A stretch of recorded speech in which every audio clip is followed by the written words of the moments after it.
ngerjain project farmasetika. Kok orang lama banget sih, nggak sampai setengah jam. Padahal kan udah janjian buat belajar UAS. Sorry ya, telat. Aku habis beli makan. Kamu sendirian? Nah, aku kira paling sudah pada nyampe. Karena aku udah telat banget.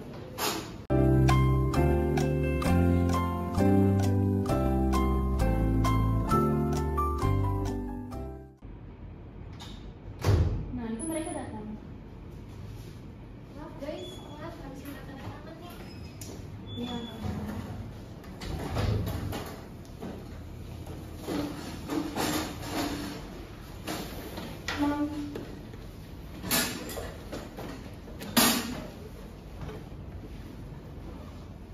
Menurut kalian kita bahas subbab yang mana dulu ya?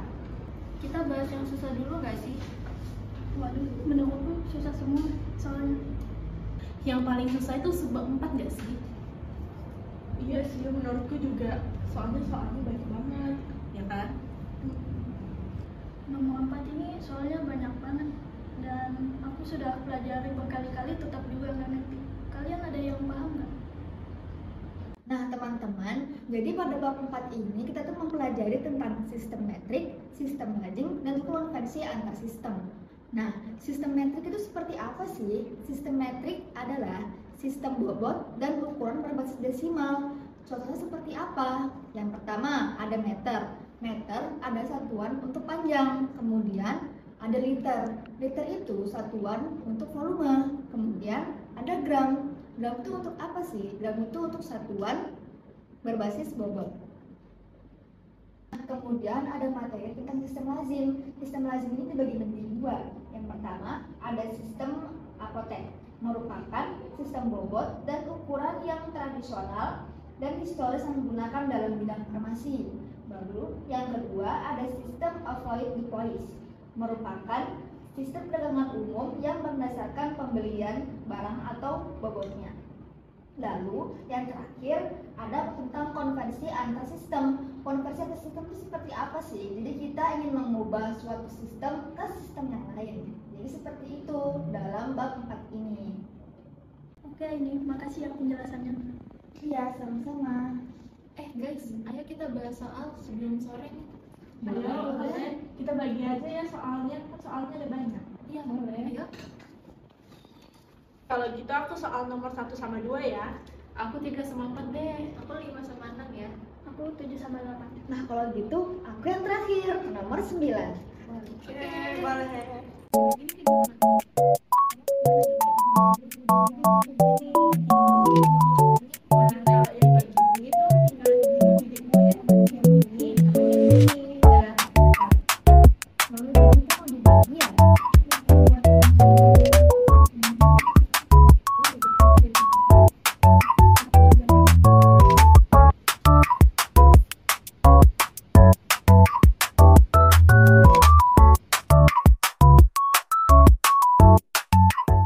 Jadi kita akan mulai dari soal yang pertama. Jadi pada soal yang pertama diketahui kandungan satu tablet aspirin itu 81 mg dan total aspirin itu diketahui 1,5 kg atau setara dengan 1.500 gram atau 1.500 mg. Nah, yang ditanyakan berapa tablet aspirin yang dapat dibuat dari 1,5 kg aspirin. Nah, untuk mencari jumlah tablet, kita bisa menggunakan cara total aspirinnya dibagi dengan kandungan per satu tabletnya.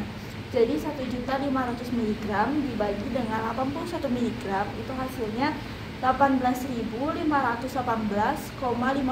tablet, atau bisa juga kita bulatkan menjadi 18.518 tablet. Selanjutnya kita ke soal yang kedua. Jadi pada soal yang kedua itu diketahui total metoprolol sulfatnya itu ada 225 mg atau setara dengan 225.000 mikrogram. Nah, total inhalasinya itu ada 250. Nah, yang ditanyakan berapa mikrogram per inhalasi. Nah, jadi untuk mencari berapa dosis per inhalasinya itu kita pakai rumus total zat per jumlah inhalasinya. Jadi 225.000 mikrogram dibagi dengan 250 sama dengan 900 mikrogram per inhalasi. Jadi lanjut ke soal nomor 3. Nah, di soal nomor 3 ini diketahui di dalam injeksi bolus intravena terkandung 125 mg diltiazem HCl dalam 20 ml larutan. Nah, terus yang ditanyakan berapa konsentrasi diltiazem HCl dalam mikrogram per mikroliter? Dijawab 125 mg yang dikonversi ke dalam mikrogram maka akan dikali 1000. Jadi 125 dikali 1000 sama dengan 125.000 mikrogram. Terus 20 ml dikali 1000 sama dengan 20.000 mikroliter. Sehingga konsentrasi dari injeksi bolus intravena ini adalah 125.000 mikrogram per 20.000 mikroliter. Jadi hasilnya adalah 6,25 mikrogram per mikroliter. Selanjutnya soal nomor 4. Jadi di soal nomor 4 ini diketahui di dalam 1 ons setara dengan 437,5 grain. Lalu yang ditanyakan berapa sisa zat kimia yang terdapat dalam botol berukuran 0,5 ons setelah dibuang 20 gram. Nah, untuk penyelesaiannya 0,5 ons itu setara dengan 218,75 grain. Untuk caranya yaitu 0,5 dikali 437,5. Terus untuk sisanya yaitu 218,75 dikurang 20 gram. Sehingga sisa zat kimia yang ada di dalam botol adalah 198,75 grain. Oke, selanjutnya adalah nomor 5. Nomor 5 diketahui harga 1 onsnya yaitu 80.500. 1 ons itu 437,5 grain. Yang ditanyakan berapa harga untuk 150 grain obat? Kita jawab, hitung harga per grainnya dulu. 80.500 dibagi 437,5 sama dengan 184 perak per grain. Terus kita hitung harga untuk yang kita cari yaitu 150 grain. 150 dikali 184 sama dengan 27.600. Jadi harga untuk 150 grain obat adalah 27.600. Selanjutnya adalah nomor 6. Diketahui harga 1 pon yaitu 30.000. 1 pon itu diubah ke ons adalah 16 ons. Yang ditanyakan berapa harga 1,5 ons bahan kimia. Kita hitung harga per onsnya. 30.000 dibagi 16 sama dengan 1.875 per ons. Hitung harga yang mau kita cari yaitu 1,5 ons.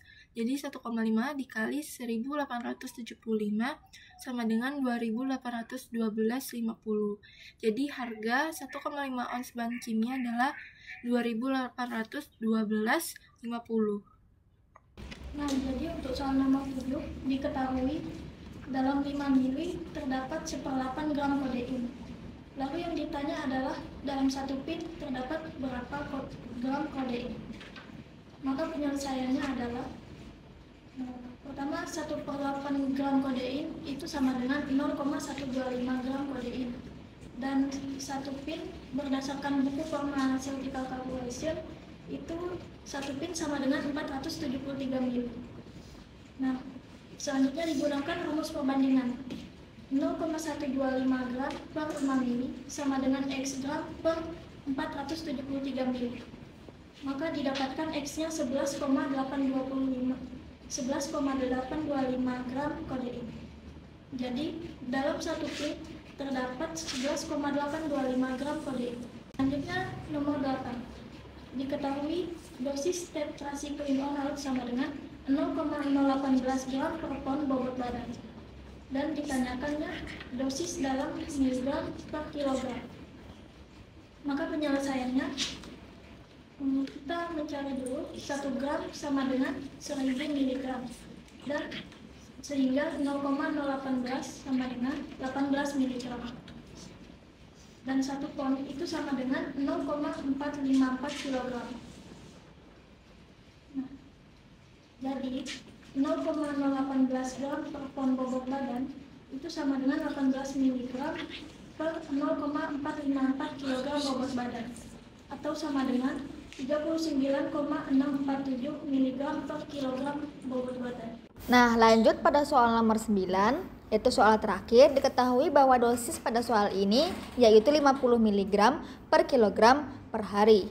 Baru ditanyakan dosis dalam mikrogram per pon per hari.